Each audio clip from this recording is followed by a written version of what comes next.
Hey, Dan Cucimilio here with NorCal Sports Network with a video on Corbin Burnes and what is the holdup in getting him signed.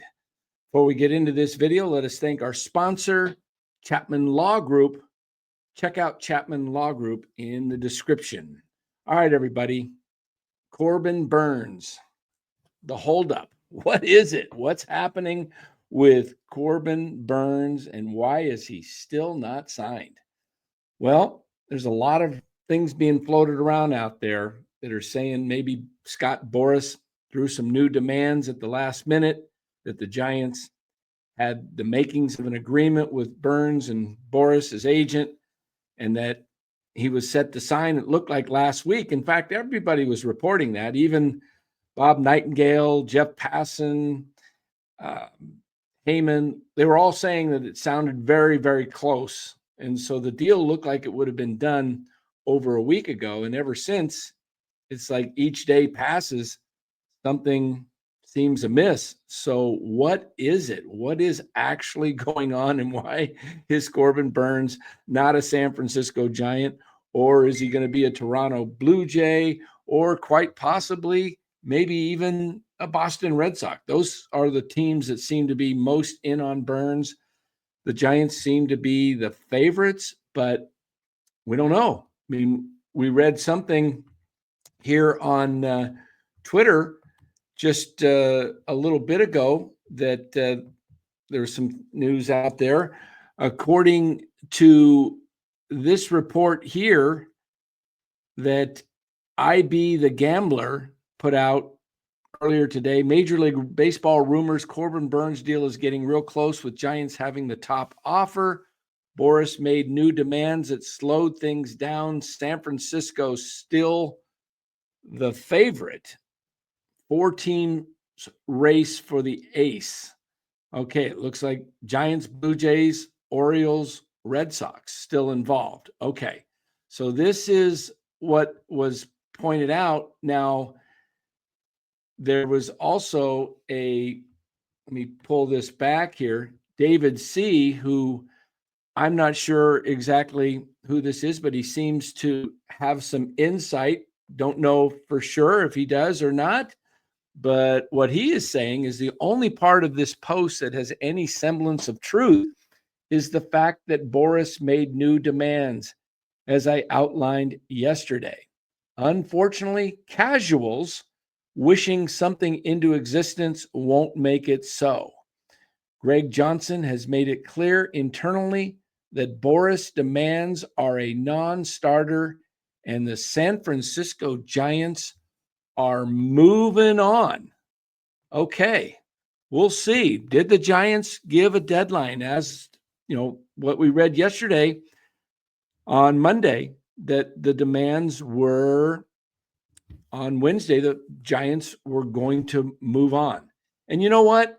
The Giants have to move on if that's the case. If this is a true report that Boras changed the parameters of the deal and is truly looking for an opt-out after 2 or 3 seasons, I don't think the Giants are interested in getting opt-outs anymore. We saw so much of that with Sean Manaea, Ross Stripling, other deals that have been signed, Blake Snell, and he just upped and walked out and moved on. And I don't think Buster Posey is into that type of signings after 2-3 years. Maybe he does something. Maybe they can compromise and get a opt-out after the 4th year or something along those nature. So maybe something changes in this, or maybe the Giants do move on.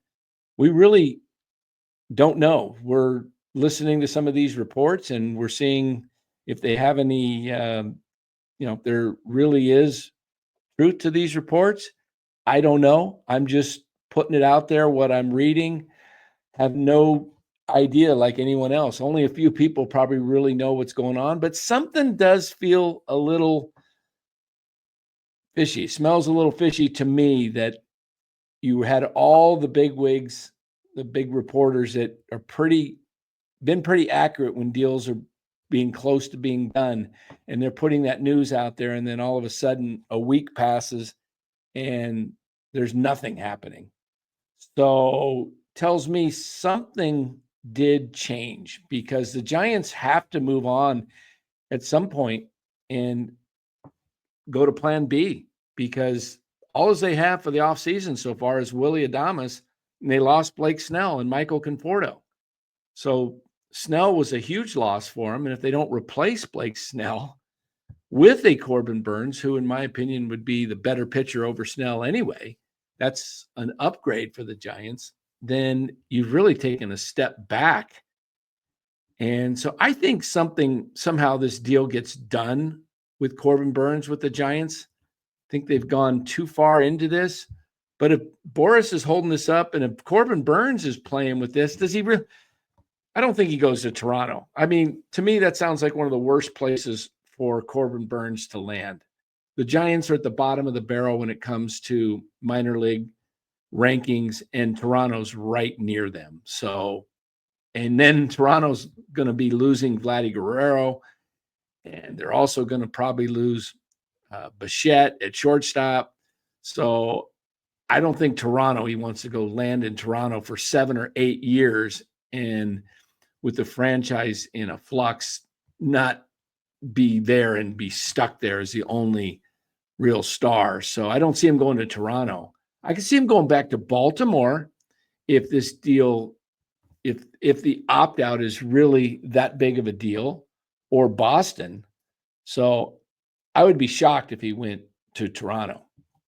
But let's take a look here at what the Giants can actually do if they do lose out on Burnes, or if they decide to move on from Burnes, because most of the top pitching has been taken over. I mean, you look here in the gray or the highlighted area, you see the pitchers that have moved on. They're off the board. The white area where Corbin Burnes sits at the top, those are unsigned pitchers. But you say Kikuchi, Nick Martinez, Max Fried, and Michael Walker are all off the board. Blake Snell, Evaldi, and Luis Severino. And we're hearing Nick Pivetta is talking to Toronto. So that tells me that I think Toronto knows they're out on Burnes and they're going to move on. But, you know, the Royals last year went out and signed Michael Wacha and Seth Lugo, 2 under the radar type pitchers, and it helped propel them to the playoffs last year. So the Giants can pivot. There is Jack Flaherty and Sean Manaea, who I like quite a bit. Sean Manaea, a lefty, it's not going to be a long-term deal. He's already 33. Flaherty's 29. Flaherty is the youngest starting pitcher free agent besides Roki Sasaki. Now, you got Kyle Gibson, who's 37. I think if you lose out on Burnes, you're going to have to go with 2 starting pitchers. And also don't forget Walker Buehler, who's got to be down here somewhere. But yeah, you got some of these other guys, older guys, but there is some players on the board still that the Giants could pivot to. I would say most likely it'd be somebody like a Walker Buehler or Jack Flaherty, lower terms, probably a 1-year deal, maybe 2 years with an opt-out with Flaherty, with Buehler. It's probably more of a prove-it 1-year deal. And then you can also look at Flaherty or a couple of the other guys, Sean Manaea, but we'll see. So I think the holdup is something that Scott Boras has actually done, and Burnes needs to make a decision. Does he want to play with a historic franchise like the San Francisco Giants? I mean, he's got an opportunity to come back kind of home. He grew up in Bakersfield, not too far, 4 or 5 hour drive to the Bay Area. And he also played at St. Mary's College in Moraga, right there in the East Bay. So he's got to know a little bit about the Bay Area and what it's like. And I think if he really wants to be a Giant, he just needs to tell Scott Boras, look, let's just get this thing done, get it wrapped up and signed. So, all right, guys, tell me what you think of this video. Let me know. Comments below. Tell us what you think. Is Corbin Burnes going to be a Giant? Does he go to Baltimore, stay with Baltimore?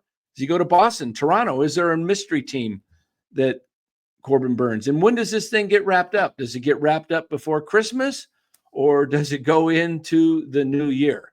Let me know what you think. Comments below. Appreciate everything, all your comments. Give this video a like and subscribe if you would. It really does help with the algorithms and helps the channel grow.